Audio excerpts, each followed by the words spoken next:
Tingnan nyo guys, ka-December 2024,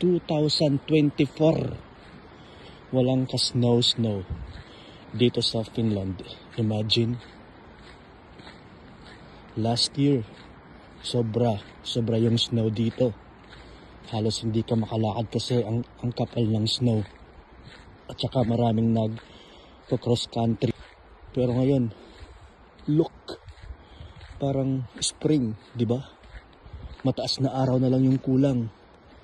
Iisipin mong spring na talaga.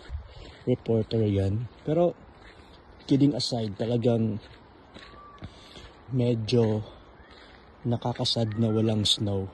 Although, mas gusto ko yung ganito lang na winter kasi hindi siya hassle, hindi malamig, tapos hindi ka mahihirapang maglakad, at saka makakapag